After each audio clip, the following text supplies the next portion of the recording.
Highness Captain Jake Johansson, the commanding officer here. Appreciate you, sir, very much. From the Navy, we also have with us Lieutenant Commander, sir, Lawrence McLinn. Nice to see you, sir, officer in charge. Again, this is all from the Northwest Annex. William Defoe, Community Plans Liaison Officer. Nice to have you. Katisha Drawn Faguada. Nice to have you, young lady. And again, she's, from what I understand, she's happily married for actually 1 year, and I thought she just recently was married, so outstanding. But this is indeed an important topic. It's about the Naval Support Activity, Hampton Roads Northwest Annex. Before I continue to the City Clerk, please know that Dr. Ward and Dr. Dietrich are excused for the work session. Dr. Ward will also be excused for the City Council meeting. Mr. Manager, is there anything you want to add at this time before I go to the Captain, sir? Nothing at this time. I also want to, before I go to the Captain, I want to thank him so much for his participation, along with Admiral Alexander, when it comes to what we had at North Carolina, sir.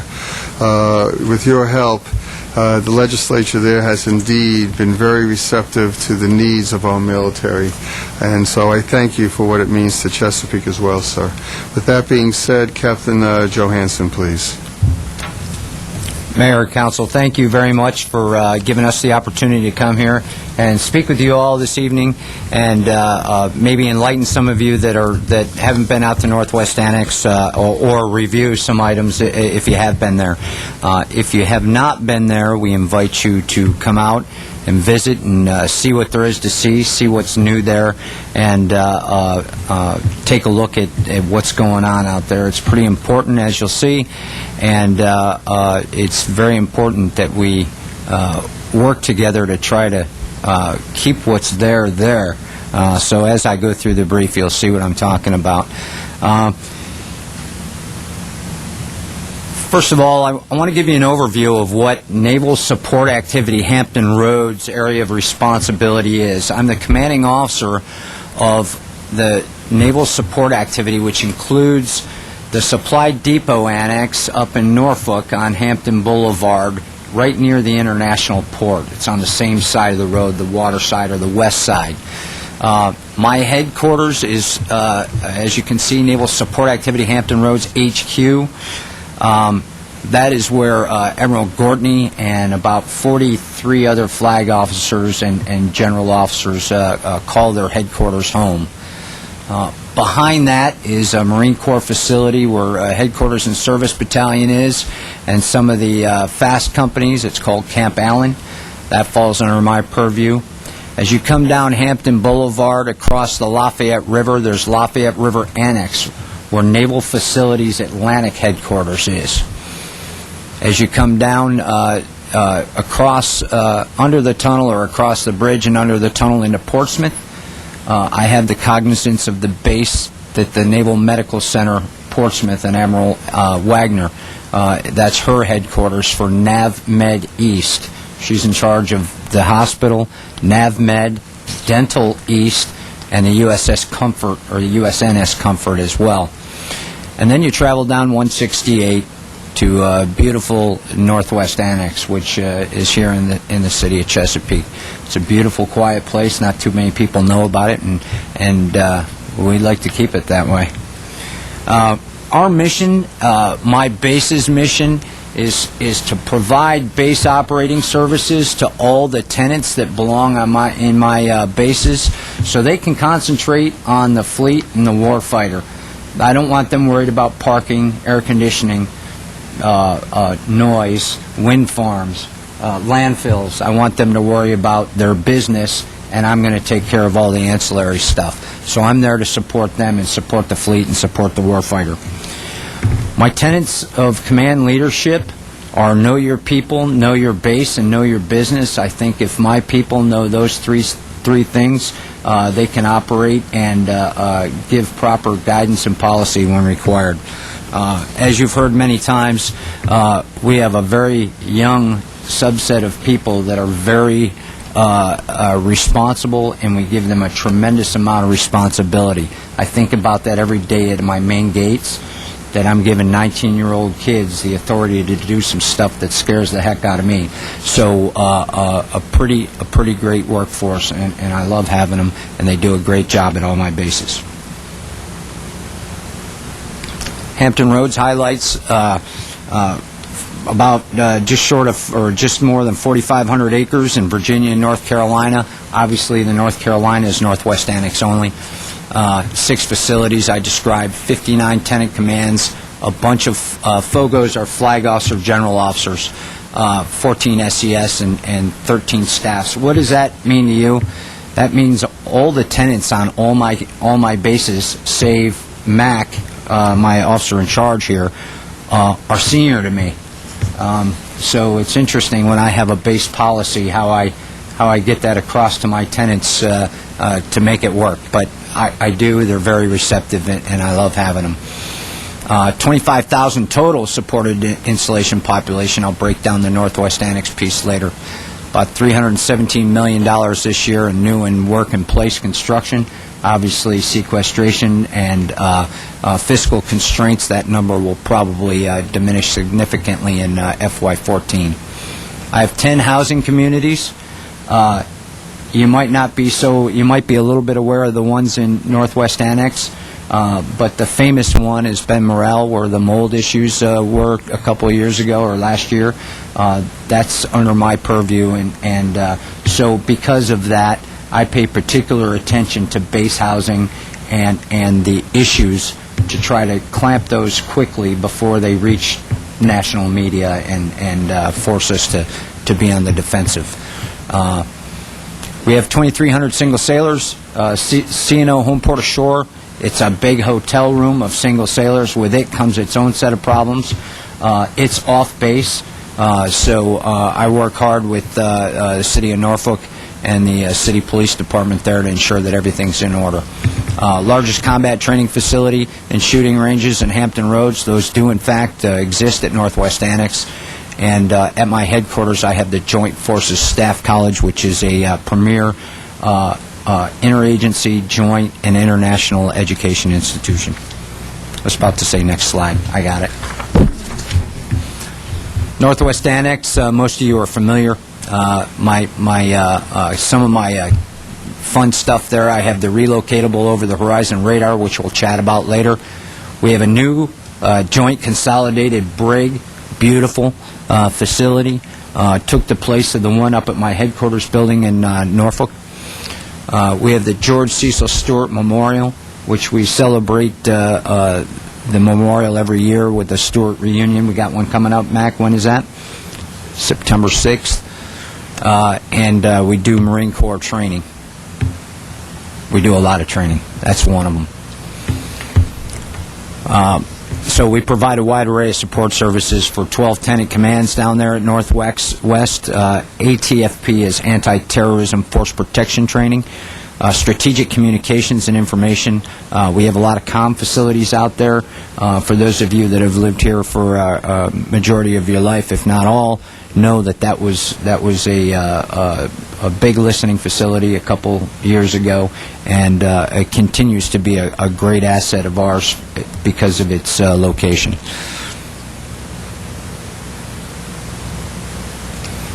There's the stats for Northwest Annex, about 3,700 acres, 741 in agricultural lease. I think that is going down from 741 to about 370.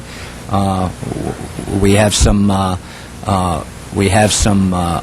rather projects that we're doing that required us to pull back some of that agricultural lease land temporarily.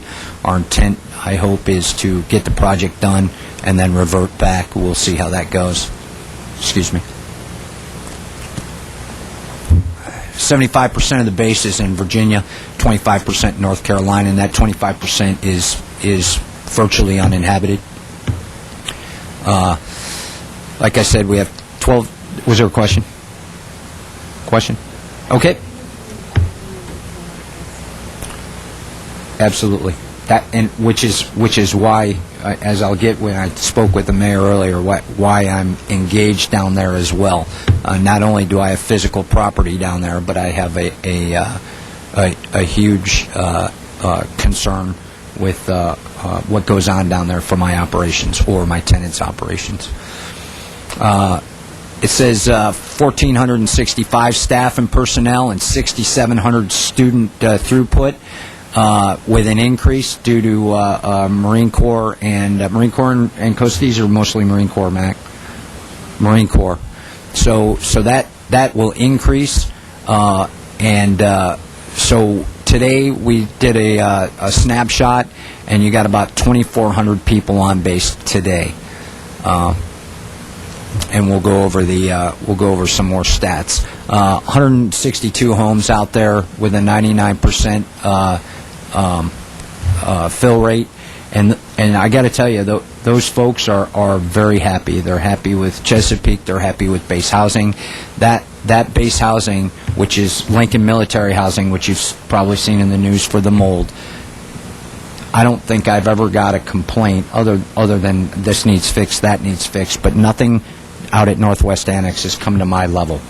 So that's how happy those people are out there. I have one issue I'm working, and that is cable TV, and that's working itself through the pipeline now. My tenant commands, I have the Marine Corps Security Force Training Company, the Center for Security Forces, CENSEC 4, FSSC, the Surveillance Support Center, which is the Rother. They operate the Rother unit. I have the Coast Guard Communications Facility, CAMSLANT. They do safety of life at sea, and I will get into why they're important to encroachment later. The Maritime Security Response Team, the Coasties, they do, they like to call themselves the Coast Guard SEALs, but what they do is hostile visit, boarding, search, and seizures on ships at sea. So they have a very important role in Homeland Security. We have some satellite communications facilities and the brig.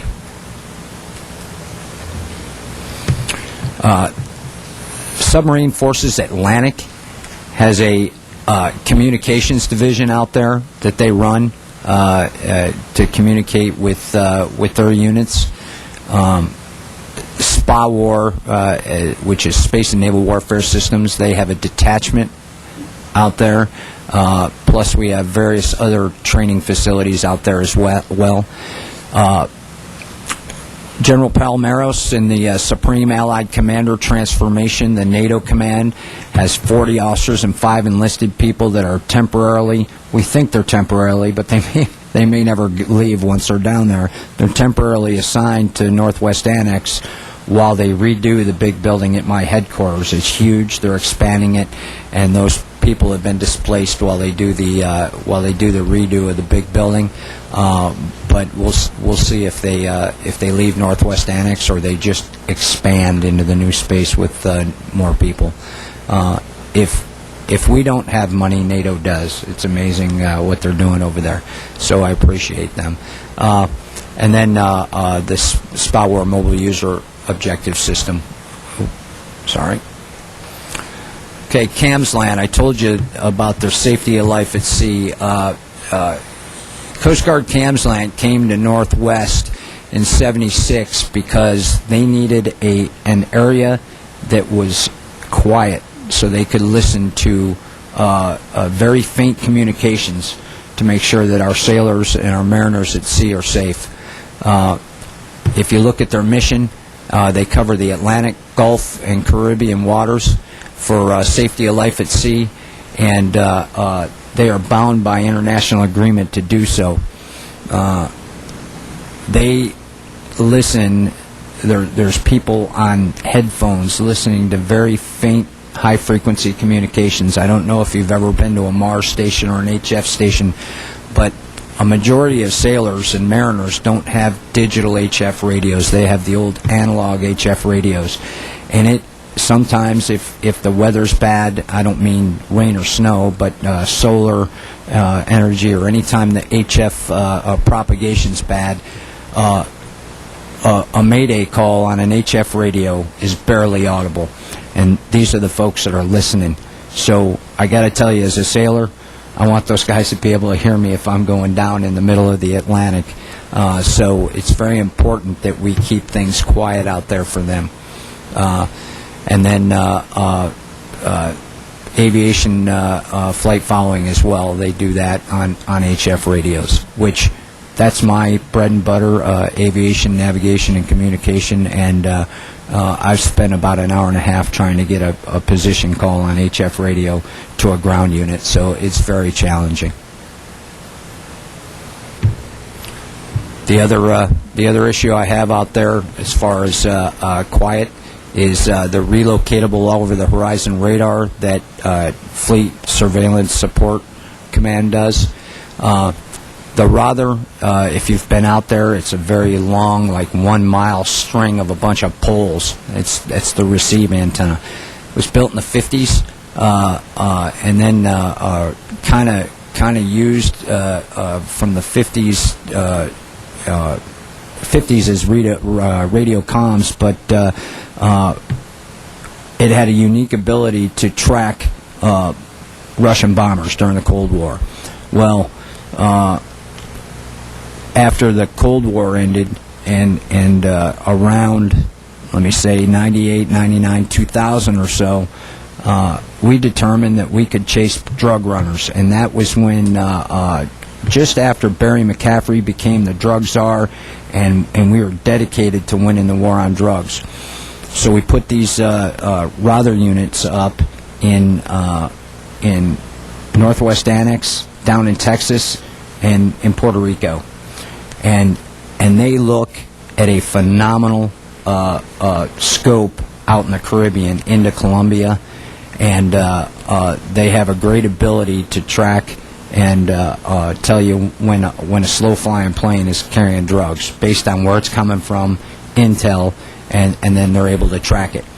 97% of the participation of all detected trafficking events, 85% initial detect on all detected trafficking events, and those are just the ones that were events.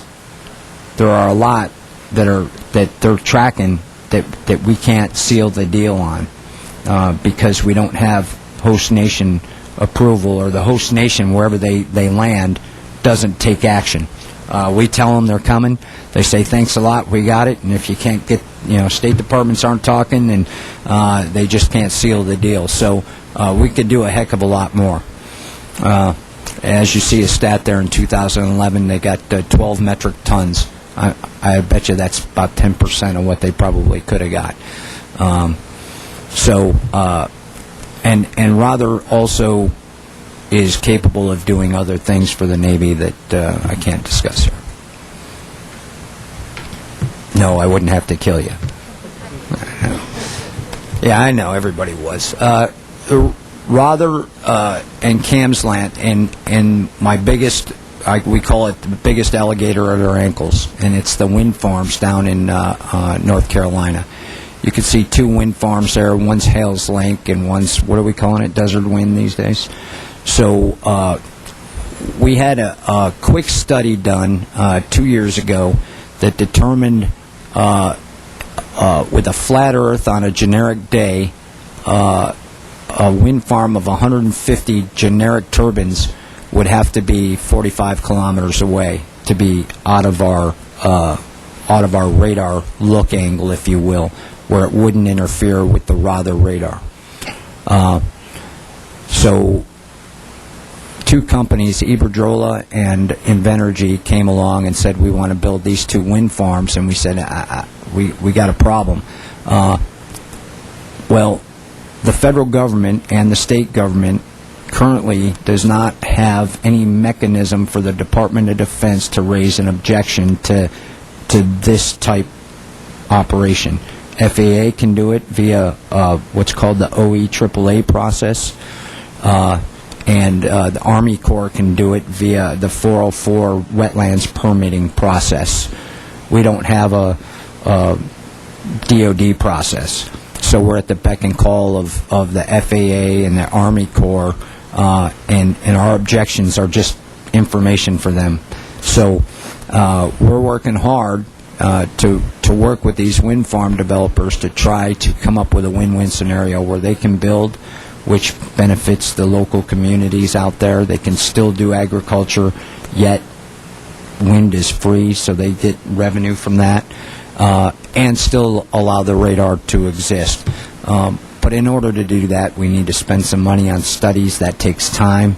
The developers are crunched for time because the federal tax credits for wind energy is up in October. So we're not in an impasse, but my boss asked me what keeps me up at night. It's wind farms right now. So I've been working real hard with North Carolina. They've instituted some laws that help me with the next batch of developers, but it doesn't help me for the main one, Iberdrola, who's grandfathered in because they already had all their state permits. But the wording, Mayor, is very similar to the bill on the landfill. As a matter of fact, I think it's almost verbatim that they have to check with us first, and we can raise an objection, and then the state will carry the water for us in denying the developer, unless we don't have an objection. Additionally, in my concerns, we were talking about the Rother and Tams land. Title 47 CFR Part 15 is the aviation piece, but it talks about standoff distances relating to aircraft noise. Well, wind farms don't make noise, and as I said, as long as they don't affect wetlands, they don't fall under, like I said, the Army Corps or the OEAAA process, which that's what this is. So to wrap up, our Navy interests and opportunities are to sustain the mission readiness long term. Quite frankly, and I'm pushing for newer technology, better technology, software fixes, different ways to mitigate the issues that these units have, these tenants have out there at Northwest Annex. As Chesapeake grows, as Camden grows, as Currituck grows, and I sympathize with these people. They want to make a living. They want to grow economically. It doesn't make sense to talk about Hampton Roads growing and go, well, except for you, because we got this Rother. So I want technology to overcome these obstacles so Camden and Currituck can get what they need to remain viable and for us to still have our mission. So that's my goal for the next 2 years I'm in command. We want to enhance and increase communication and collaboration. The mayor and I were talking prior to starting here. I am lockstep with the state of North Carolina. I'm speaking with Camden and Currituck County. This is the first opportunity for us really to chat formally, but I've had conversations with the city of Chesapeake here in the past, what do you think, past 2 months, where we've become best friends later than I wanted, but still, line of communication I want to keep open. I talked to Chief of Police at the St. Leo's thing, and we fixed one problem with 2 sentences. It was phenomenal. I want to keep up that communication and collaboration. I'm involved, as a matter of fact, going on Thursday up to Richmond for the Virginia Military Advisory Council. The chair of that is Admiral Alexander, my old boss's relief, Admiral Dixon Smith. He will assume chair of that council on Thursday, and that is a great venue for airing issues that our community has, Northwest Annex and the city of Chesapeake, directly to Secretary Suit, who turns right around and goes to talk to the governor. It's phenomenal how quick you can get things done, and that's how I got things done in North Carolina as well. So that's a venue for us to use as we collaborate, and I know you all talk to the governor's office as well. So if we can do a two-pronged approach, that'll work on things that are mutually important to us. readiness and environmental protection is always important to me, as is energy and land compatibility and mapping. Keeping in mind that sequestration has really limited our capability to move forward as quickly as I'd like to. Well, I'd like to thank you and open up, if Mr. Mayor, if you have any questions. Again, I think the introductions you've introduced all these folks. They're all here in the room today. So if you have any questions, please. Again, I want to thank you. I know before Admiral Alexander left with the change of command, as you mentioned, Admiral Dixon Smith, we were at discussion, and your name came up quite often. In a good way. Great. In a very so good much way. for below the radar. Yeah. Well, you have Rother, so it's all good. Exactly. Is there any questions for our captain here today, please? Ms. Kelly, please. Yes, thank you, Captain, for sharing this with us today. And thanks to everything you do and all your commands do to serve our country. I really appreciate that. I just want to mention that I had the opportunity to an interactive tour where they actually let you participate in some of the things that some of the soldiers get to participate in as They've well. never let me do that. If you go next time, Maybe I let shouldn't me have said know. that. I'll be your guest and shoot a gun or jump Well- in the box. But absolutely, whenever we can be interactive, we love to. It really helps us out. And you do get a much deeper appreciation for everything that, the people in the armed services have to, the quick decisions that you all have to make and the lives that you protect. But anyway, I just want to say thank you for everything. Thank you very much. Anybody else, please? Ms. Ritter, please. Thank you. I hope your command will also include you in the joint land use study.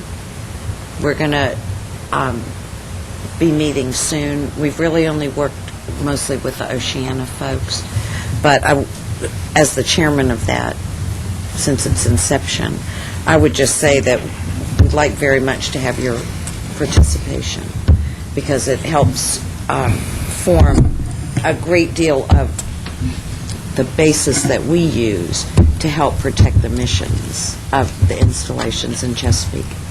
Absolutely.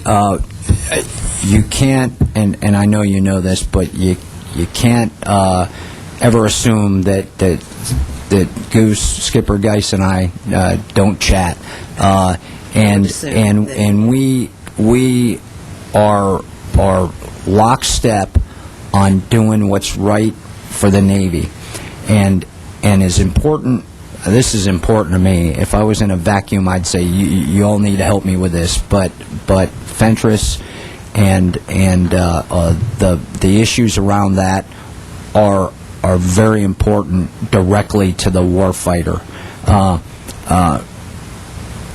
I'm not.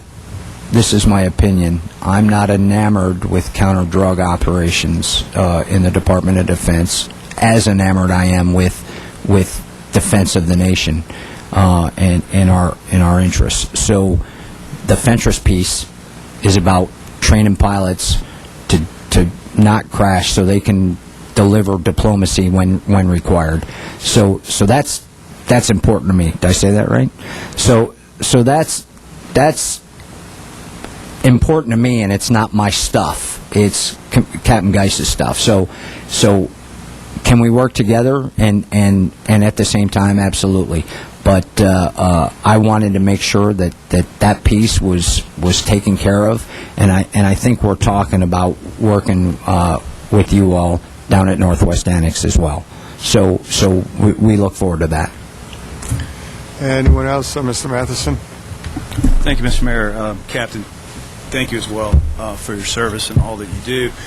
I just think it's important just to reiterate the integral, critical role that you all play in anti-terror and force protection, and just along with the other installations in the area. And I think it's also a reminder, looking at the critical activities that you command to protect you all from any type of threat, including recently across the border, It is a very important issue as far as that issue that we're trying to mitigate down there south of the border of North Carolina. So I think, again, it's a reminder that we've got to do all we can to make sure that you all that we help you do your job in protecting and facilitating the mission so that they can focus on their primary job. So, thank you. You bet. We will continue to work with Marianne and the staff to make sure that we're speaking strategically and we're carrying the same message. I think we're there, and we'll remain there. But that's important to us as well.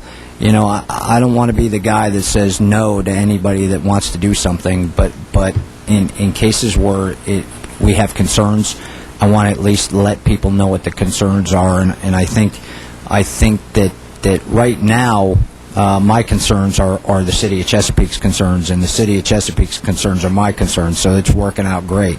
If at one point we come to odds, I'm sure we can work through it, but I don't see that. I don't see what would make that happen. It just seems that we're lockstep, so we'll continue with that coordination. Is there anybody else, with that being said, anything else you want to add at this time, Captain? Other than it's been an extreme pleasure. Thank you very much for taking the time to listen to me with my raspy voice, and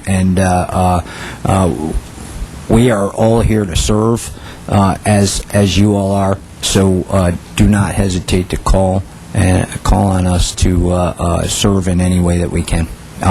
That's not only militarily, but I know that we support the City of Chesapeake. You know, we love going out to the schools. We love all that stuff. So whatever we can do to help, please give us a shot, and we'll let you know if we can make it happen or not. We are bound by some laws and rules, but most of them we can get around and come out and help you. So thanks. Thank you, sir, for your time. Lieutenant Commander McGlynn, thank you, sir, for being here. Mr. Defoe and Ms. Strawn Fraguada, thank you so much for being here, all of you. Take care. Thank you very much. No, thank you, sir. Appreciate it.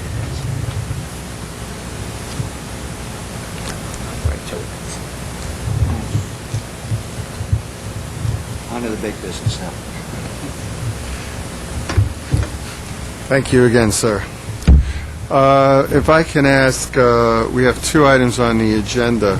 One is item TAZ 11-10, it's the floodplain management, and the other item is the city manager item, request for authority to submit an application for membership into FEMA community rating system. If I can have first, apparently I understand there's going to be some resolutions or text amendments.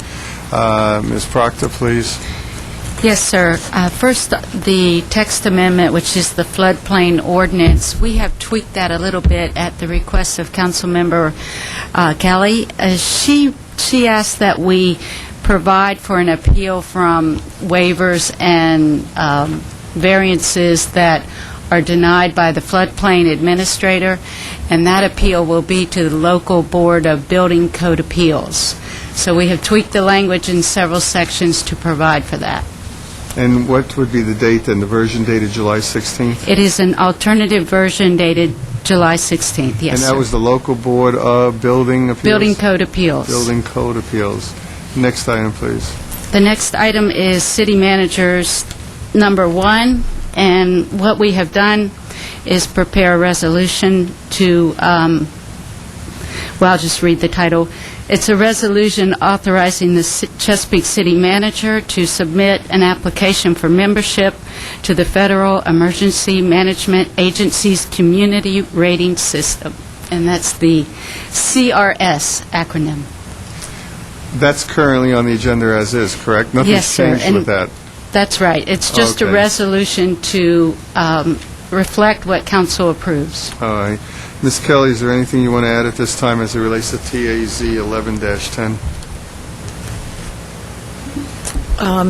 No, Ms. Mayor, we had discussions today with the city manager, with Jay Tate as well, to try to go through some of these issues that I've had all along with that application. So I think it's probably as good as it's going to get at this point. All right, so we don't have to continue, we can move on tonight. Is that my understanding? I had an- Yes, Mr. Ike, please. I was discussing with the city attorney regarding the mention of violations of this being a misdemeanor. I think it's rather ambiguous and should reflect what class of misdemeanor that refers to, because city code, if you don't specify which class, then it's automatically a Class 1 misdemeanor, which is a higher fine and carries jail time than what is specified in the code. So I'd like to see that added. Ms. Proctor, what are we going to do about that? Yes, sir. We have researched the state code, and it would be a Class 2 misdemeanor. And the city code does provide that if you don't say what type of misdemeanor is, it's assumed to be a Class 1. However, I think that Richard Hartwig, Assistant City Attorney, has done some research and feels that there's a special type of misdemeanor for zoning violations, and this is considered part of the zoning ordinance. Well, let me ask you this. I don't want to see a person left in limbo because would it be harmful just to say Class 2 misdemeanor? The issue with the Class 2 is that it carries jail time, up to 6 months jail Okay. time, and I think the Director of Development and Permits wants to avoid any misunderstanding that jail time should be a part of the punishment for violating the floodplain ordinance. So how do we reflect that then? Mr. Mayor, if I could defer to Mr. Hartwick with his research in the Virginia Code, he seems to have found it there. Mr. Hartwick? Yes, the authorizing statute for this would be 15.22280. That was the authority to do the floodplain ordinance, and also it's the zoning section in the state code. In section 15.2286, and it would be A5, it says, for the imposition of penalties upon a conviction of any violation of the zoning ordinance, such violation will be a misdemeanor, punishable by a fine not less than $10. And it's the exact language that we have in the floodplain ordinance, but this is the section that gives you the authority for that. It's a non-numerated So we're not talking misdemeanor. about jail time. No jail time. Ms. Dyke, please. Is that a class misdemeanor? Or is that No, it's a non-numerated, so it doesn't give you a class like Class 1 or Class 2. It's a civil penalty type misdemeanor, and it's only from the zoning, zoning ordinance. that's not going to cause any problem for enforcement? No. In fact, in our city ordinance for zoning, that's the way we enforce it. Very good. Mr. Manager, anything else to add at this time? No, we've covered those items. Thank you. Is there anything for the manager or staff that needs to be heard, that needs to be taken care of out there in this community, or any kudos at this time? Ms. Ritter, please. Thank you. We've all recently gotten a series of emails and photographs from Deep Creek, people with a difference of opinion on planting and grass height. And I think we've all seen that. And I was wondering if we could ask the appropriate staff folks to work with either the CBPA board, I think that would probably be the appropriate group, to come up with a ditch bank stabilization program, where if they use native plants of a certain height, they can get a sign-off permit. Maybe it needs to have some kind of identification with it.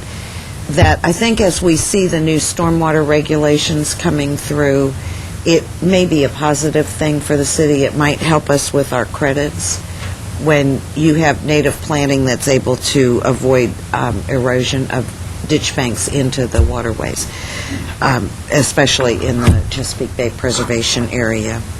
So I know that probably for the folks who thoroughly understand this and are very associated with it, it wouldn't take very long, but it would also stop the tit for tat that goes on sometimes with the grass height.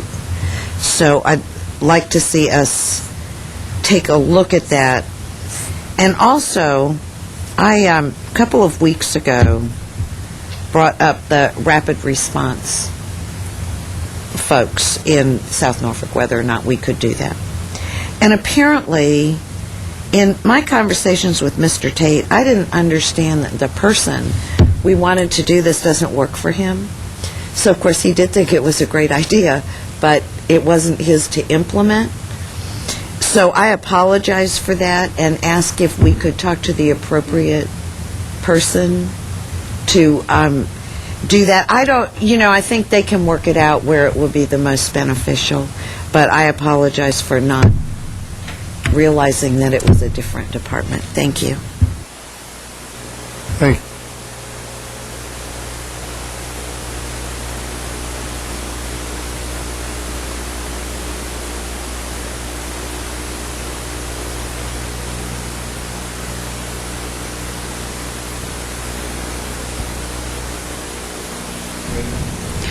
Mr. Mayor, I think the city manager is probably more ready to address that. We've been working out a couple of issues. There was a discussion about changing from 3 business days to 3 calendar days, and we've also actually, ironically, we had some discussions with some of the folks from South Norfolk the other day in relationship to the library, and it bled over into this. One of the practical problems we're trying to deal with is a solution that works with human nature, and a lot of these bulk trash things are coming out on the weekend.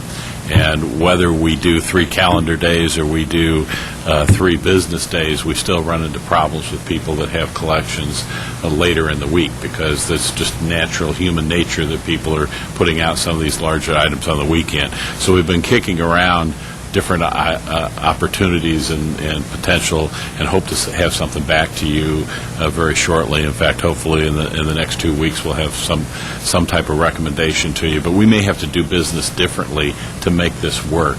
I'm afraid that if we just play around with the days, no matter what, we're still going to have a problem with people having this out for more than 24 hours and stuff that's going out in the weekend. So we're looking at some other opportunities, and frankly soliciting some ideas from some of the community leagues as well. Go ahead, Ms. Ritter. One thing we talked about in the committee meeting, and the Public Works Department didn't think we needed to go this far at this point, but we have a big city, and I think what you do for one area of the city, we do have some obligation to do for everybody. Absolutely. So I know that it's very difficult to look at things put out. It's tough. I don't even have a neighborhood, but we have an 18-foot wide street. I challenge most people who have a real street to understand what happens on where I live if something goes out. But we talked about contracting with a hauling agency, and the bill go to the homeowner. So I hope that that's included in what you're looking at, because I know the staff is stretched thin, and I know they do a great job, especially with trash pickup. That's such just so important. So I hope that that's included in what you're looking at. Yeah, we're looking at any alternative that has a practical ability to solve the problem, and that would be one that we would evaluate. Thank you. I've gotten information. The Gateway, I understand, is going to be within several months, maybe 6 months, starting to do their second phase, the second building. Is that my understanding? Have you heard that? All right, so it seems things this council has done has really made a dramatic impact. Maybe during the time of its construction it might not have been as appealing, but it seems the outcome certainly is working quite extensively, so I congratulate all of council. Anything else for the good of the order? If not, we'll see you downstairs. Council update to this next if you have anything.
until it breaks again. So you can have expensive things handed down. You date each piece of ground by the latest object that's in it. I mean, if it's got a 1920s penny in it, it couldn't be earlier than 1920. It's a simple. Archaeology is basically very simple. Remember that if you'd like to know more about the area's revolutionary history and how you can help preserve it, your first stop should be the Foundation's website at gbbattlefield.org. You can also call their office near the battlefield site at 482-4480.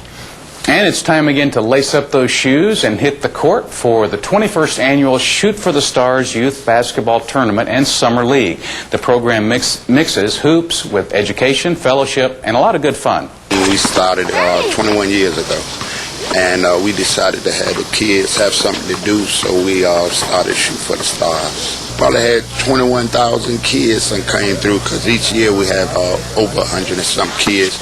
We feed them, give them T-shirts, water bottles, medals, gave them trophies, bring in local stars such as Kenny Easley, Rainier Jones, William Fuller, and a host of others. Bob Danders played with the Washington Bullets, and they come speak to the kids and set goals for them.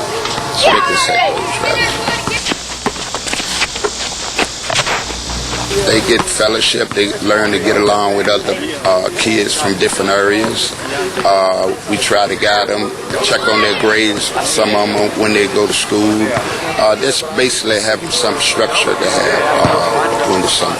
Basically just playing together, you know. That's I feel like that's what it represents. Well, it's been going on 22 years. You think it's a success? Yes, definitely.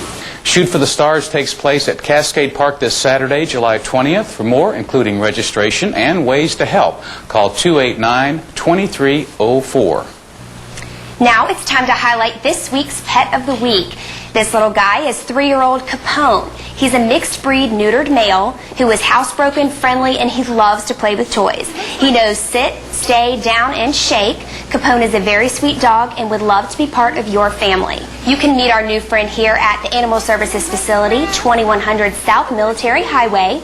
You can also log on to cityofchesapeake.net/animal control to find photos of many of the pets up for adoption. Call the shelter at 382-8080 if you need more information. Well-known local historian Dr. E. Curtis Alexander is offering a series of driving tours this summer to highlight the Afro-Union Civil War trails and sites here in Chesapeake. With the 150th anniversary of both the Battle of Gettysburg and the fall of Vicksburg just passed, it's a great time to learn about the significant role these soldiers played in many pivotal engagements. The next tour is July 27th with several more dates in August. The cost is $30 per person with a limit of 10 people per tour. And for more details or to register, call Dr. Alexander at 547-5542. Tonight's City Council meeting begins at 6:30 p.m. and WCTV Chesapeake Television will bring it to you live. It's the third Tuesday of the month, which means that the planning-related items dominate tonight's agenda. You can read the complete agenda package, including the backup materials, online at cityofchesapeake.net, where you can also watch our live meeting coverage. The City Council meetings can also be heard over WFOS 88.7 FM radio starting at 6:30 p.m. That's 48 News for this Tuesday, July 16th. I'm Jen Becerra. And I'm Mark Cox. Thanks for watching. Now let's go live now to City Hall for the start of the City Council meeting.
stand for the invocation, the Pledge of Allegiance. Would you please bow your heads? Thank you. Father, thank you for your grace and your anointing over us, and thank you for the calling us into this glory. Lord, we thank you for allowing us to be part of it. God, I pray that we would be coupled with you in a harmoniously, powerfully, peacefully, in a life-changing way. Again, thank you for your grace. Thank you for your mercy, for your love. Thank you for hiding us, for sustaining us, and for blessing us. And all these, I pray in your precious name. Amen. Mr. Matheson, please. I pledge allegiance to the flag of the United States of America and to the republic for which it stands, one nation, under God, indivisible, with liberty and justice for all. Thank you, Mr. Matheson. Madam Clerk, call the roll, would you please? Councilmember Craig. Present. Vice Mayor Dietrich. Here. Councilmember Ike. Present. Councilmember Kelly. Here. Mayor Krasnoff. Yes, ma'am. Councilmember Matheson. Present. Councilmember Ritter. Here. Councilmember Ward. Councilmember West. Here. Thank you. Madam Clerk, there are no minutes at this time. So, are there any citizens who wish to speak prior to any presentation of public hearings at this time? No, sir. Thank you. Read the first item into the record. Mayor, Councilmember Ward is excused for this I evening. apologize. That's absolutely correct. Thank you. Public hearing item A, RC 12-02, Oak Brook Project, Terry Peterson Residential 31 LLC applicant, Engineering Services, Inc., agent, for a conditional zoning reclassification of 201.94 acres from R15S Residential District and A1 Agricultural District to B2 General Business District, RMF1 Multifamily Residential District, O&I Office and Institutional District, A1 Agricultural District, and R15S Residential District, to allow for a mixture of uses, including retail, office, and residential apartments and condominiums. The property is located at 260 Kempsville Road and 418 Clearfield Avenue in the Washington Borough. This item was continued from the April 16, 2013 council meeting. The Planning Commission recommended denial, and the agent has requested through a letter to council that the application be withdrawn from consideration. The only speaker this evening is Walton P. Berkheimer for questions, if there are any from council. Thank you. Madam Attorney, if it's going to be withdrawn, there doesn't need to be a vote, correct? The City Council may vote on the withdrawal if the council prefers to, but it's not required. All right. If that's the, is there a consensus on withdrawal? If that's the case, the next item, please. Public hearing item B, RC 13-07, Chesapeake Humane Society Project, Chesapeake Humane Society, Inc. applicant, AES Consulting Engineers agent for conditional zoning reclassification of approximately 1.32 acres from B2 General Business District to M1 Light Industrial District to construct a veterinary clinic and animal shelter. The property is located at 312 Battlefield Boulevard North in the Washington Borough. Planning Commission recommends approval with the proffers listed in the official agenda. We have 6 speakers on this item, Mayor, all in support of the application. Dr. Dietrich, I have a motion, please. Motion to approve RC 1307. Is that with the proffers? With proffers. Is there a second, please? Second. Thank you. Ms. Ritter, any further discussion? If none, members, please. Yes. Could I ask a question, Yes, please? ma'am. If I could, to Ms. Proctor. Yes, ma'am. Ms. Proctor, Ms. Ritter has a question. Thank you. Ms. Proctor, I want to ask you about the fourth proffer. And I know we had some discussion about this prior to the meeting, and I understand that the staff recommendation for denial was based on noncompliance with the comprehensive plan, particularly the Great Bridge Village plan. I wanted to ask you, in proffer number 4, even given that there's industrially zoned property surrounding this one, that the applicant owner agrees that the use of the property shall be limited to only 4 use groups. So would that not preclude much of the industrial uses, and therefore be able to be used for other purposes should the Great Bridge Village plan begin to be enacted?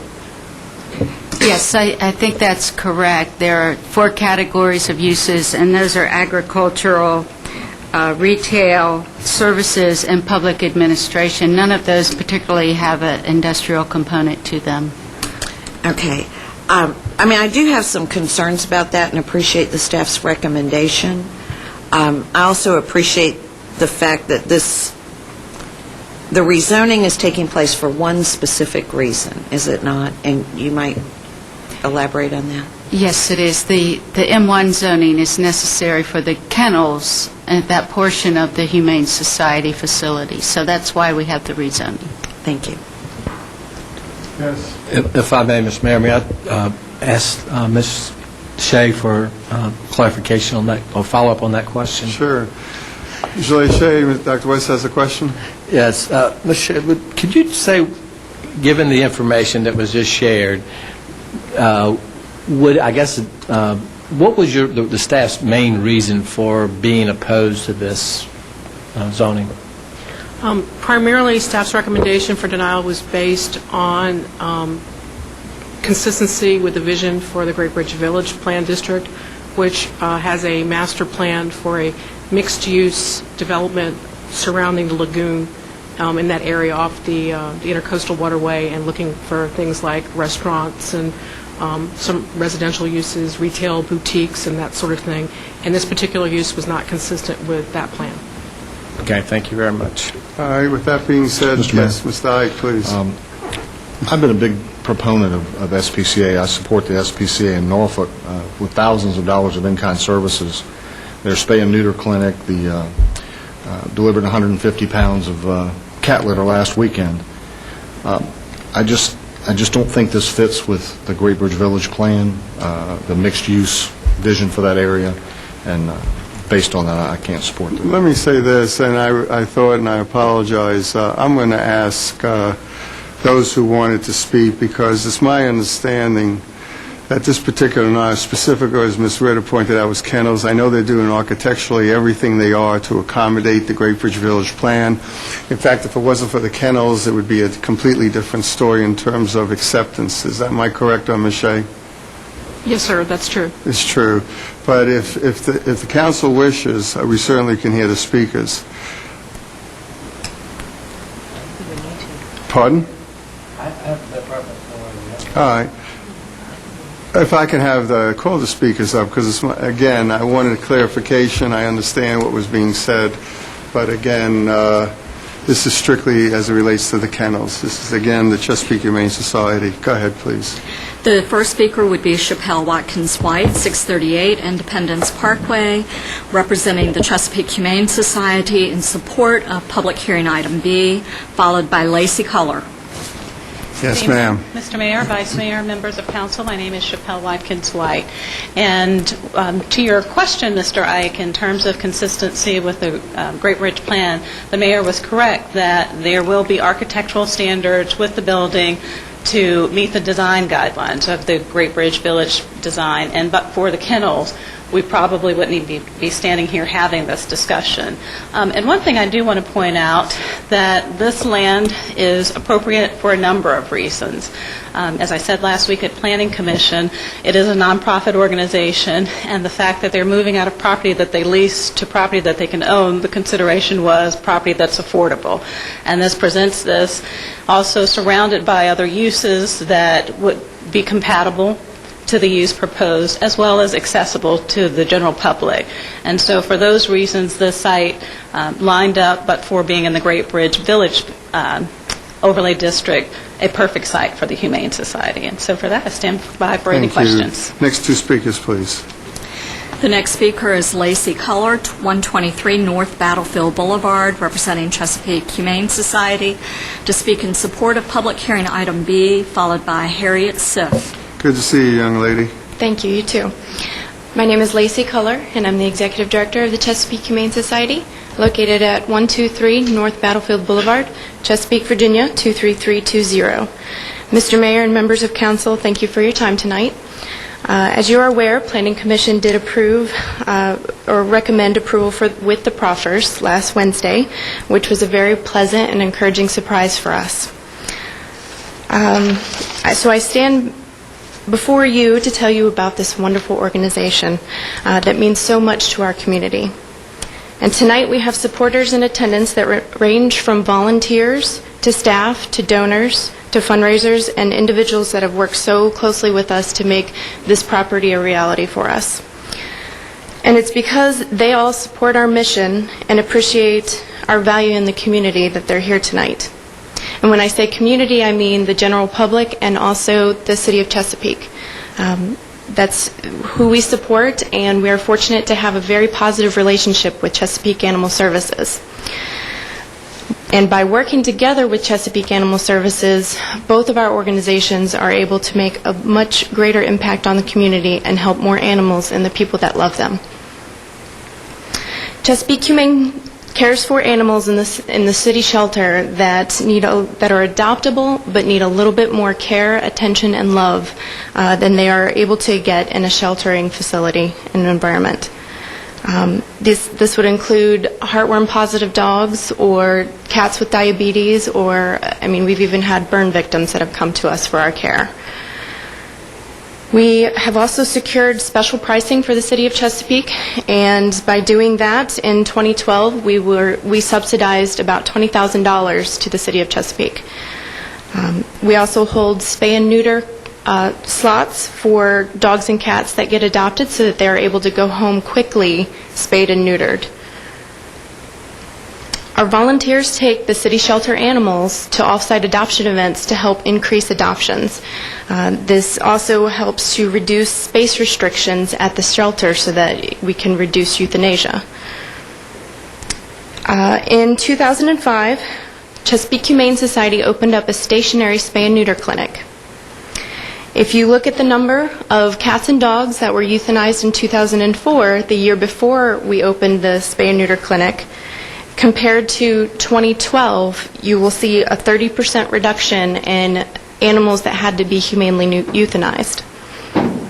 That's a significant number, and there's no doubt that our efforts to spay and neuter has had an impact on that, as well as our efforts to increase adoptions.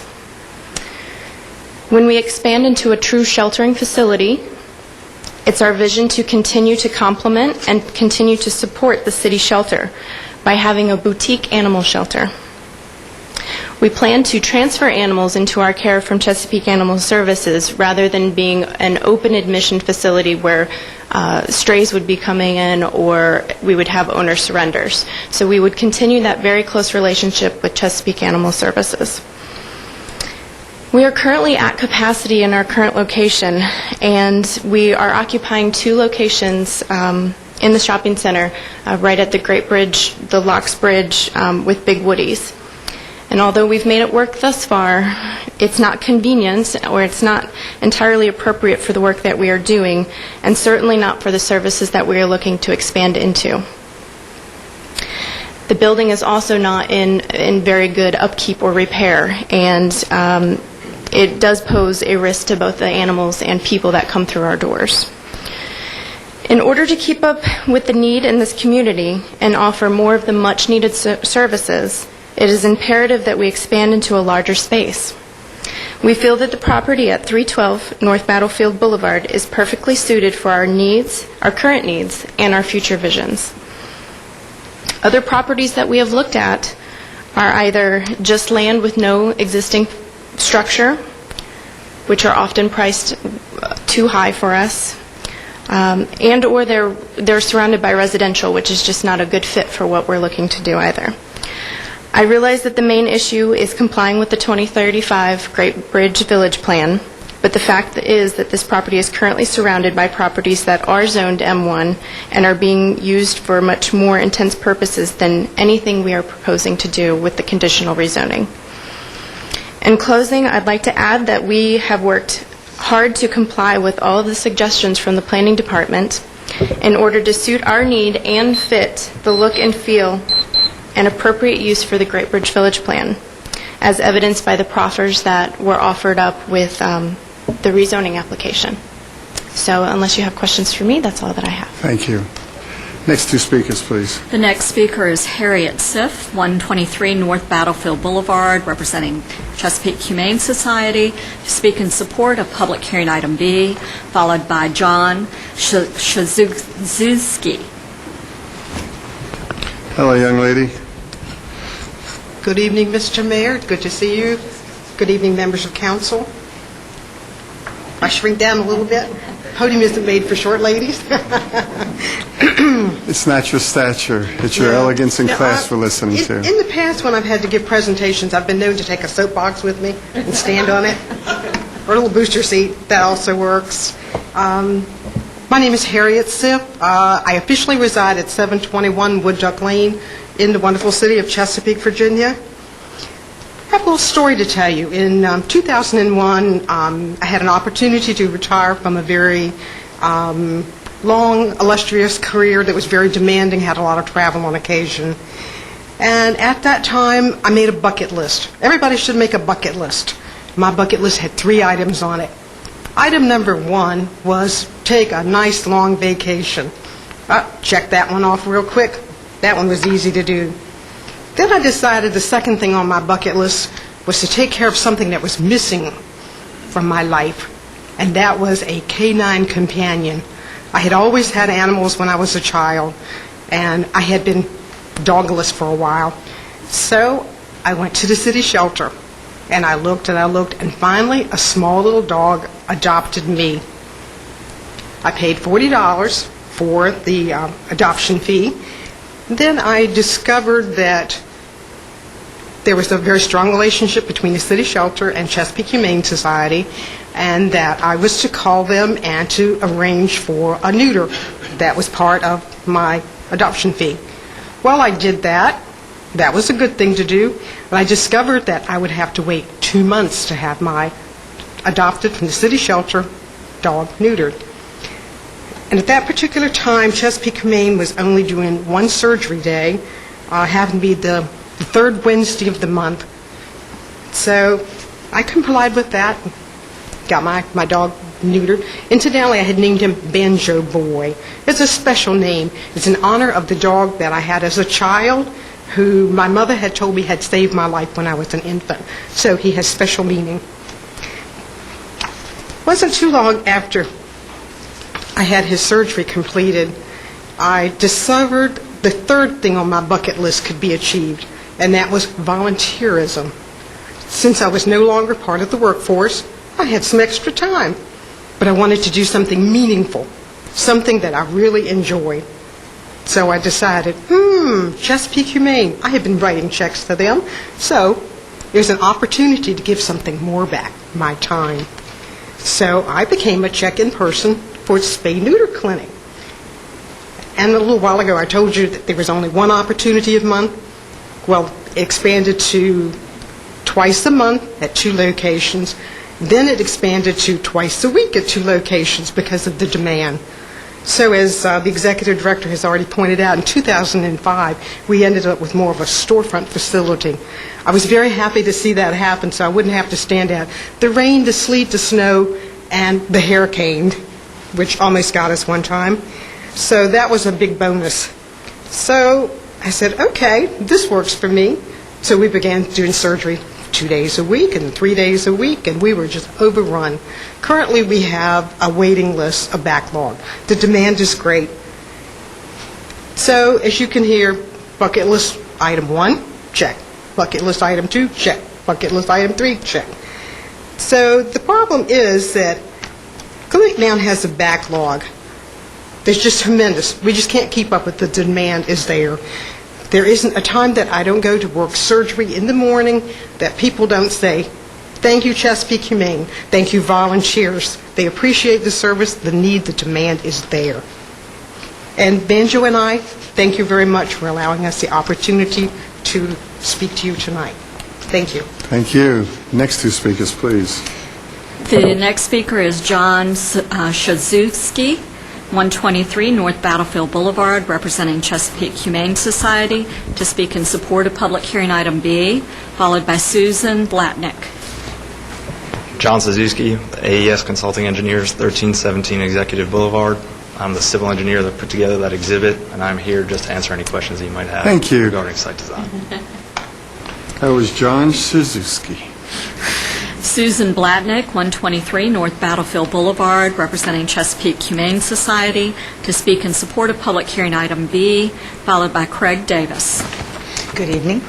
Susan Blatnick, and I officially reside at 2041 Weber Avenue in Chesapeake. I am going to put that up a little bit. I'm also a volunteer. I am one of 150 active volunteers at the Chesapeake Humane Society, and that's active. I believe we have 500 on record, and for a small facility like that to have 150 active volunteers, I think just speaks volumes in and of itself. I've been volunteering since I was 6, so that puts a nursing home. My mother dragged me kicking and screaming. But since then, I've been volunteering, so I have 38 years of experience, excuse me, and rarely in my time of volunteering have I found an organization that gives so much back to the local community and in so many ways. So for me, this is pretty impressive for the work that the Humane Society does, which is why I'm involved. And I've been volunteering with the Humane Society here for about 4 years, and I'm so invested in what we do and who we are and what we represent that I regularly wear my ugly bright orange volunteer shirt to Sam's and Walmart just so people will ask me, what do you do? It says volunteer across the back. What do you volunteer for? And I show them the Humane Society and start conversation just so I can have some discussion with people, because a lot of people do not realize what we do for the community. And I rattle off about our focus on reducing overpopulation and our low-cost spay and neuter and our cat fostering program and the cat and adoption events that we run. And so I run the usual gamut here. I always mention that we take animals from the city shelter, so that I also consider myself a volunteer for the city of Chesapeake. It gives me 2 volunteer marks on my checklist. But the thing that really, I think, it involves people in the discussion is when I tell them about the special services that we offer for the animals. And I know Lacey mentioned this, so I don't want to repeat her discussion, but we are able to offer services for animals that would not be able to get this service in other conditions. Little Lilac was our burn victim. She was in a house fire, suffered 2nd and 3rd degree burns from plastic. I would not have been able to heal at the local shelter. We were able to provide her a quiet place to rest, and I'm happy to say that she is better and up for adoption right now. And heartworm dogs that wouldn't be provided medicine in other conditions. Roxanne was left outside the city shelter, tied up one night at the fence, so emaciated and in rough shape that nobody realized she was pregnant until 3 days later when she had a litter of puppies. Surprise. I mean, that's how malnourished and in poor shape she was. And we were able to bring her back to health, and we cared for her and as far as sponsorship and took care of the medication, and she's in a very happy home now and has a loving human for her. And I'm here to urge you, please, to give us the rezoning that we need to continue our services in the community. Thank you. Thank you. Next speaker, please. The final speaker is Craig Davis, 123 North Battlefield Boulevard, representing Chesapeake Humane Society, to speak in support of public hearing item B. Mr. Davis? Okay, thank you so much. We do have a motion on the floor. Is there any other further discussion? Dr. Dietrich and Ms. Ritter with the proffers. Any further discussion? Hearing none, members, please prepare to vote. Please vote. Please record the vote. Motion to approve public hearing item B, RC 13-07, with proffers is adopted by a 6-2 vote, with Councilmember Ike and Councilmember West voting in opposition and Councilmember Ward excused. Thank you. Next item, please. Public hearing item C, RC 12-20, Hanbury Woods Project, Jermel Inc. applicant, Haslund Folks PC agent, for conditional zoning reclassification of 26.6 acres from A1 Agricultural District to R10S Residential District Property is located at 233 Hanbury Road West in the Pleasant Grove Borough. Planning Commission recommends approval with the proffers listed in the official agenda. We have 3 speakers on this item, Mayor, 2 in support, 1 in opposition. Call the speakers, please. The first speaker is Chappelle Watkins White, 638 Independence Parkway, representing Jermel Inc., to speak in support of public hearing item C, followed by Richard Tai. Good evening again, Mayor, Vice Mayor, and members of council. My name is Chappelle Watkins White, and my business address is 638 Independence Parkway.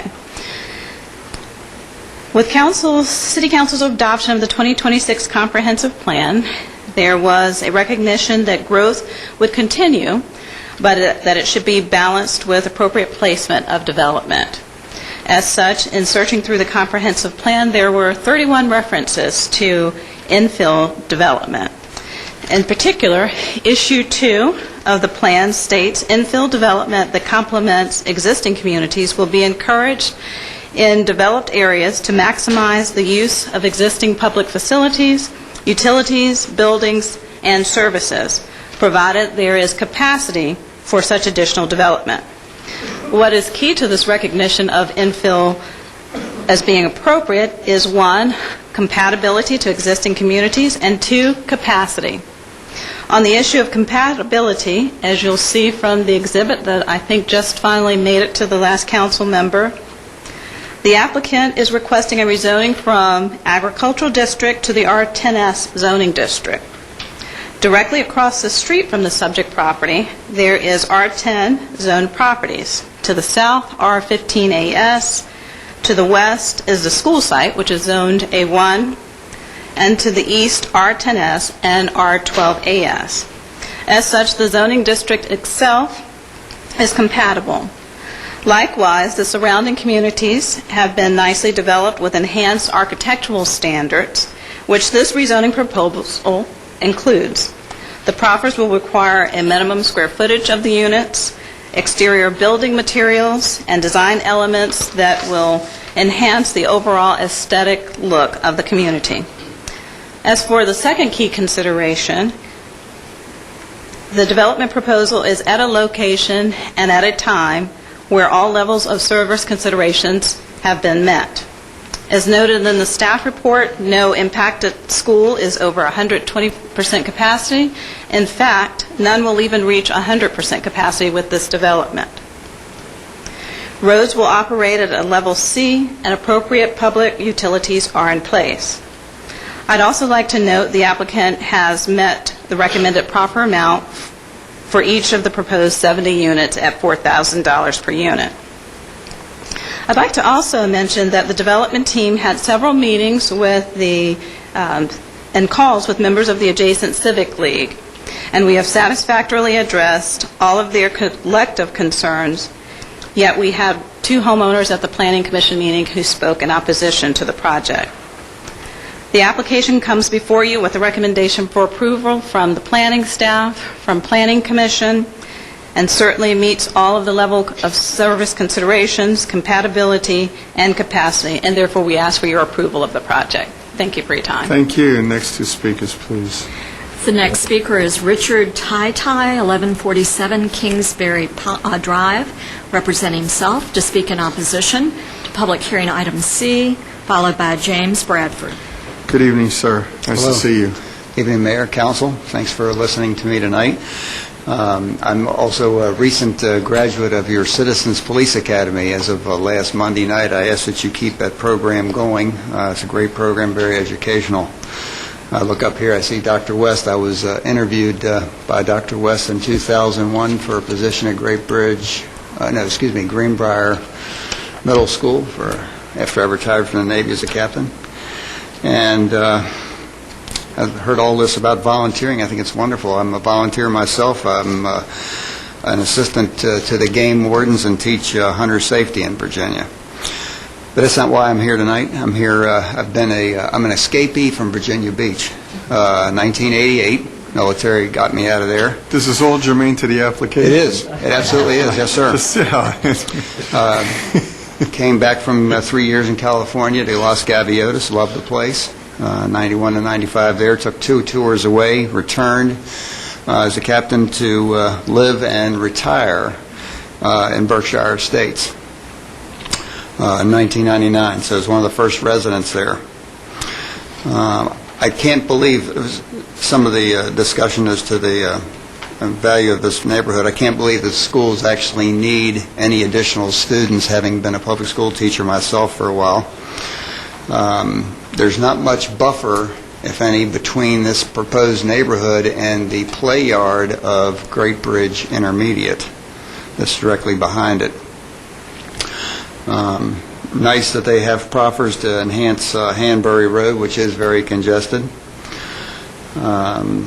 What I don't read in the proffers is what concerns some of us in the neighborhood, many of us that probably don't realize it. Queensberry Drive is a potential second exit for that place until Edinburgh comes through. So we have streets that are not as wide by comparison. They have no sidewalks. We have cars parked on both sides, and it's used regularly by its residents, by walkers, joggers, bicycle riders, everything. So I see a potential for increased safety risk of traffic should that be allowed to be the second exit of the neighborhood.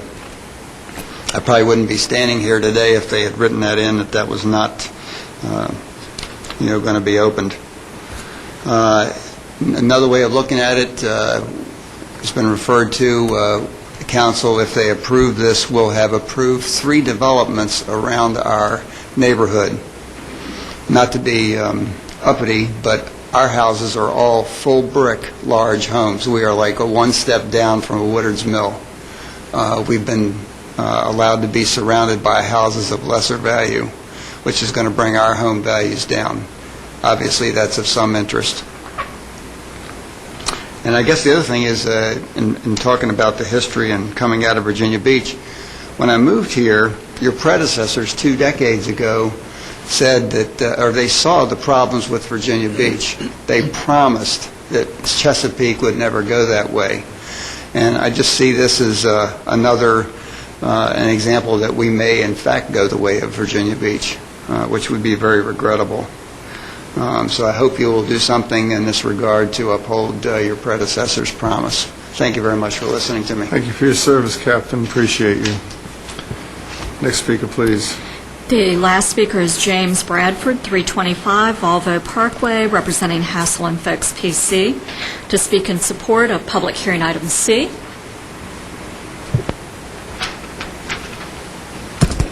Good evening, sir.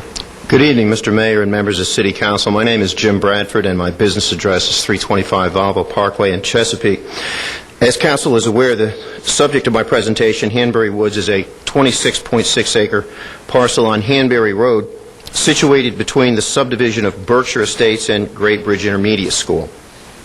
The noteworthy components of this application that I would like to offer Council for consideration are that the existing level of service on Hanbury Road is and will remain a level C.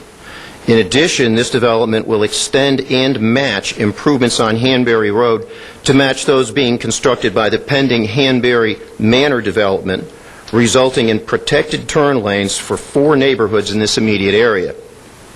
This application not only meets City Council's level of service policy for schools, but all schools in this planning area are and will be operating in the range of 90% or less capacity. The application incorporates similar architectural controls and similar tree preserve buffers as recently endorsed by the adjacent communities and approved by Council on the nearby Cogliandro property. This application accommodates the proposed Edinburgh Parkway, which is a local collector street from its intersection with Hanbury Road to the southern limits of the development. With specific regard to Edinburgh Parkway, I've also provided Council with a traffic calming exhibit demonstrating a few construction techniques which are widely used in Northern Virginia in this type of neighborhood. The primary benefit of a collector street in a residential neighborhood such as this is to allow for through traffic to traverse unimpeded and allow for parking on both sides of the street, hence the 40-foot pavement section. In an industrial application, there would be 3 lanes striped out, with the center lane being devoted to a protected lane for the turning of commercial vehicles. But in a residential setting, it's the parking on both sides of the street, which is incorporated. What I have presented to council is merely a concept of how traffic calming can be incorporated successfully at the intersection. There are several different ways of doing it on the other segments of the road, but as an illustration, what this would do is concentrate the 2 center lanes 12 feet wide, which is the width of an interstate lane, for the through traffic, and then stripe out a protected area for parking on both sides of the street. At the intersection itself, the curb is extended out to the through lanes and then tapered back so that people who are making right-hand turns, for instance, onto Queensbury, would not be using the designated parking areas for that purpose. And this also shortens the length of a crosswalk in an area where children will be going back and forth getting to Great Bridge Intermediate School in this particular area of the site. As I stated, there are many other valuable tools in traffic calming that can be incorporated. I demonstrated this exhibit to the Director of Development and Permits and told him that it would be our goal to, with the guidance of his department, use all the tools at their availability to promote traffic calming on this first segment to be constructed of Edinburgh Parkway, to set the standard for what comes after us, and still maintain the integrity of the neighborhood. And he has agreed that this exhibit is appropriate as a talking point, and that he'd be happy to work with the engineer at the time of preliminary subdivision plan review and approval to make sure that the other components that his department would like to incorporate are indeed put in the plan, and that traffic control and accommodation for the neighborhood are kept as a priority. And having concluded my presentation, I will stand by for questions. Thank you. Mr. Bradford, could you give what you just handed to council about the traffic calming to the captain, please? Let us see that, and maybe has some questions for you as well. All right, council, motion is now in order, please. Ms. Kelly, did you want to? No. Okay, is the motion now in order, please? Is there a motion, please? Mr. Move Ike? approval. Mr. Ike, approval with the professor? Yes, with proffer. Is there a second to Mr. Ike's motion? Second. I have a second by who? Mr. Craig? Thank you. That's what the prop is. Mr. Ike, is there anything you want to say at this time, since you're the maker of the motion? Mr. Craig? No, sir. All right, Ms. Kelly, please. Thank you, Mr. Mayor. I was looking over, when I was reviewing this particular application, I had some concerns, not with how it is today, but as we move forward and as this road progresses and as it's punched out and connects to not only Hanbury Road but Hillcrest Road as well, and the amount of traffic that might be realized on this, particularly in the front section where the driveways actually come out into the main road there. So I was wondering if I could maybe, Mr. Mayor, if Mr. Tate could come forward. I could. Yes, Mr. Manager, Ms. Kelly would like to ask a question of Mr. Tate. Fine, Mr. Tate.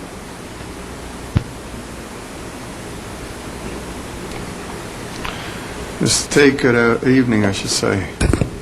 Yes, ma'am. Good evening.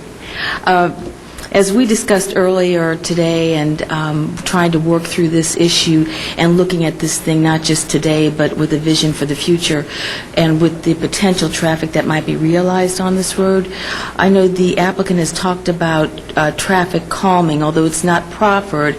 Can these measures, number one, be added in the preliminary the preliminary subdivision plan without being proffered? And will these measures help ease the traffic going through that particular road in the subdivision?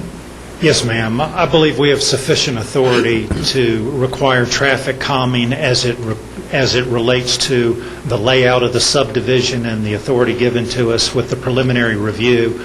It is helpful that the applicant has indicated that, they would be willing to take on these measures. I think the benefit would be to the community overall. This is a collector street, and we do anticipate it to be through traffic, but we want it to be through traffic with a characteristic that's consistent with a residential neighborhood. And by incorporating traffic calming measures, we'll be able to keep the speeds down. We don't anticipate any unreasonable volumes for that type neighborhood. So I think between the designers and the city staff review, we will be able to make sure that the street is consistent with what you're looking for. Thank you.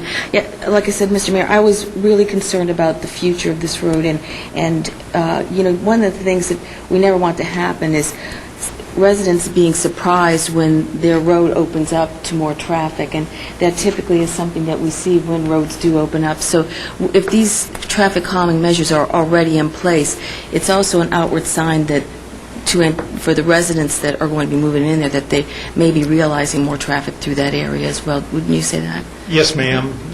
That'll be an indication, and we've even talked about providing additional signage. Normally, there's signage at the end of the street, and we're going to be looking for other methods to make sure that the residents will, at least before they purchase, will have some way of knowing that the street could go through in the future.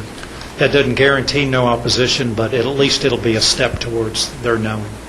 Thank you, and thank you for the cooperation. Thank you. Ms. Tate, before you leave, piggybacking on Ms. Kelly, questions, if and when there's an open to North Edinburgh, can there be a sign that says no truck traffic? Yes, sir. The character of the road would warrant City Council's finding that for through traffic, that trucks wouldn't be permitted at that time. That'd be important. Thank you.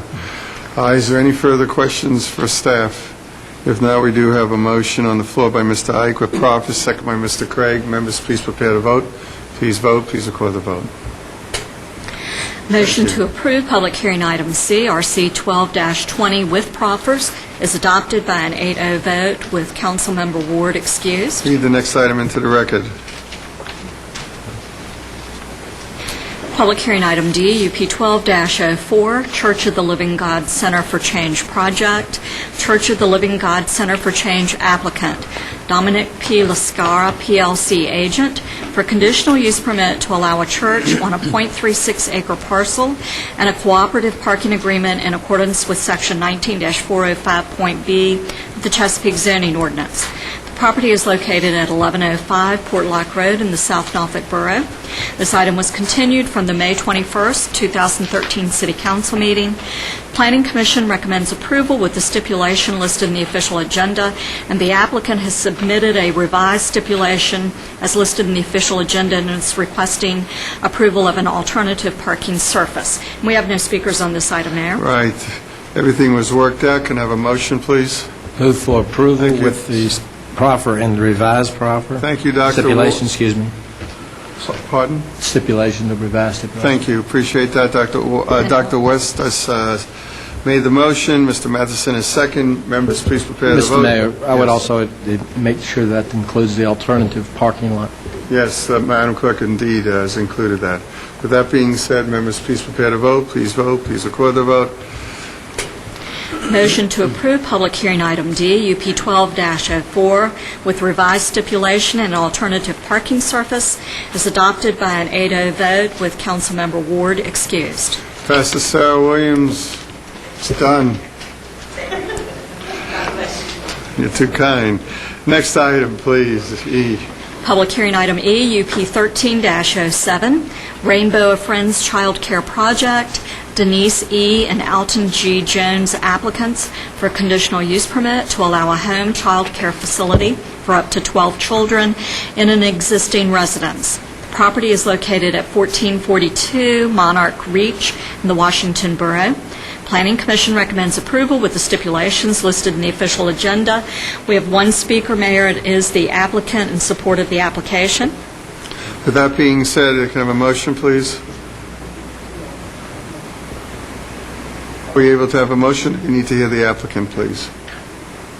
I'll make a motion. Yes, Ms. approval Ritter. with the stipulation. I'll second. We have a second by Dr. West. The primary motion is by Ms. Ritter with the stipulation, second by Dr. West.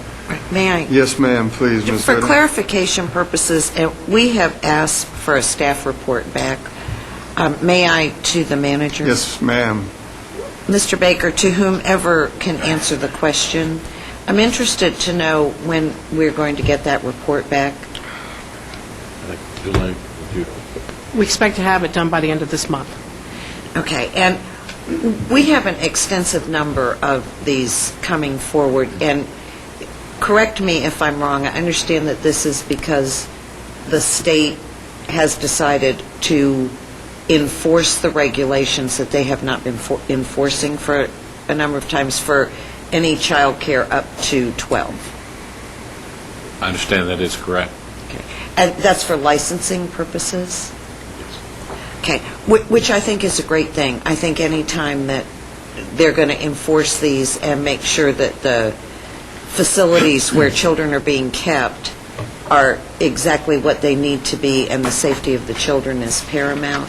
So I hope that we will get that report back and see if we can find a way to help make this process an easier one. Thank you. Thank you. With that being said, members, please prepare to vote. Please vote. Please record the vote. Motion to approve public hearing item E, UP 13-07, with stipulations is adopted by an 8-0 vote, with Councilmember Ward excused. Next item, please. Public hearing item F, UP 13-08, Sandy's Tender Care Project, Sandra Denise Ledecky, applicant for a conditional use permit to allow a child care facility as a Level 2 home occupation. The property is located at 2901 Lolly Pine Court in the Deep Creek Borough. Planning Commission recommends approval with the stipulations listed in the official agenda. We have one speaker on this item, Mayor. It is the applicant in support of the application. Do we have a motion, please? Move for approval. Thank you, Dr. West. Thank you, Mr. Matheson. Is that with the stipulations? Thank you. With that being said, members, please prepare to vote. Please vote. Please record the vote. Motion to approve public hearing item F, UP 13-08, with stipulations is adopted by an 8-0 vote. Councilmember Ward excused. I understand, G, there was no legal ad run, so we just move on to the next item, ma'am. Madam Attorney? If the ad did not run, then no, you cannot take action. With that being said, please read the next item into record H. Public hearing item H, TAZ 11-10, an ordinance amending Chapter 26 of the Chesapeake City Code entitled Environment, Article 4, Floodplain Management, by amending Sections 26-86 through 26-105 to affirm floodplain districts, require the issuance of permits for residential and commercial development and redevelopment, imposing development restrictions on new and existing residential and commercial construction, establishing enforcement and penalties for violations, and standards for considering variances. The Planning Commission recommends approval of the version dated June 3rd, 2013, and there is an alternate version that was provided to council and is at the dais, and that is dated July 16th, 2013, Mayor. We have no speakers on this item. Ms. Kelly, please. Move approval with the version dated July 16th, please. 2013, thank you. Is there a second, please? Thank you, Mr. Matheson. We did discuss this at the work session. Members, please prepare to vote. Please vote. Please record the vote. Motion to approve TAZ 11-10, the version dated July 16, 2013, is adopted by an 8-0 vote with Councilmember Ward excused. Thank you. Madam Clerk, is there any citizens who wish to speak at this time on agenda items only? No, sir. We have no agenda speakers at this time. Thank you, Mr. Baker. Please read the next item into the record, the resolution.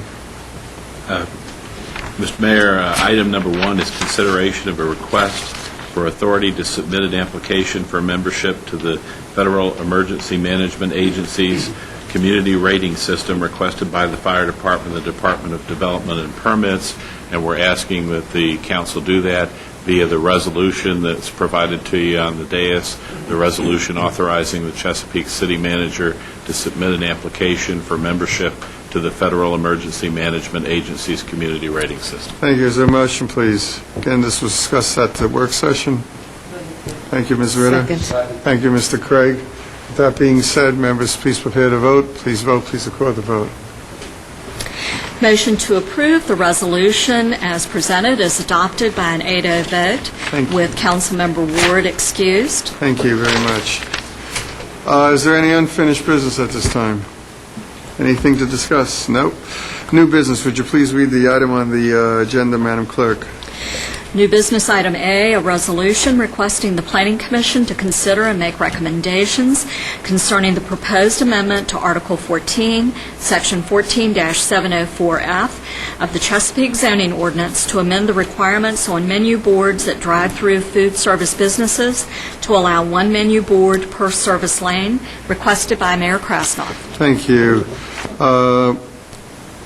To the city attorney, the reason I requested it is, seems that this particular item is outdated. What's happening is many of the Hardee's, Wendy's, Taco Bell's, they're actually using that second window only as storage rather than, they comply because they put the window there in order to allow them to get the sign.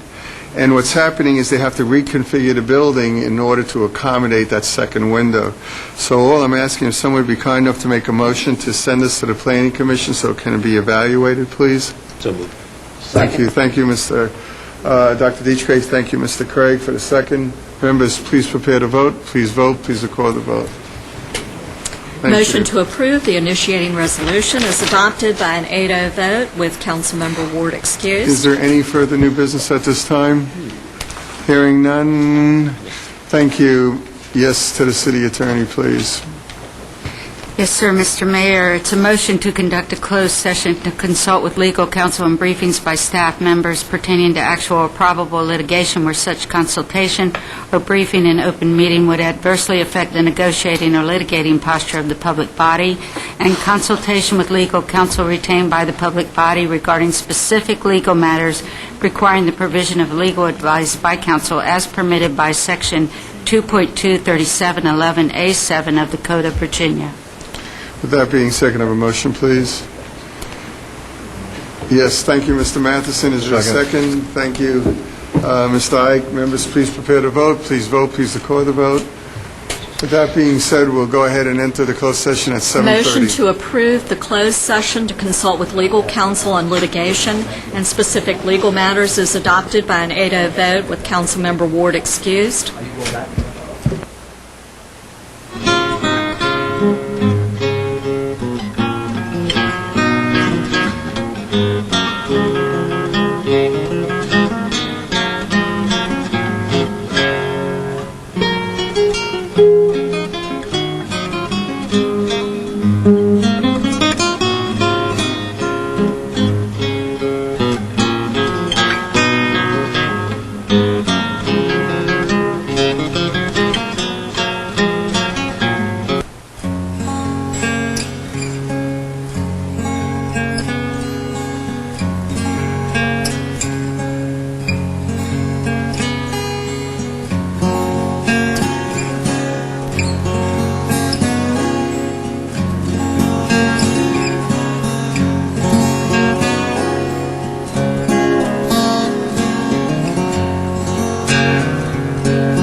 knowledge, only public business matters lawfully exempted from open meeting requirements by Virginia law were discussed, and only such public business matters as were identified in the motion convening the closed meeting were heard, discussed, or considered. Yes, it was true to that effect. Do we have a motion to that? Thank you, Dr. Deschamps. Thank you, Ms. Kelly. Members, please prepare to vote. Please vote. Please record the vote. Motion to certify the closed session discussion is adopted by an 8-0 vote with Councilmember Ward excused. Ms. Kelly, please. May the Lord bless us and keep us.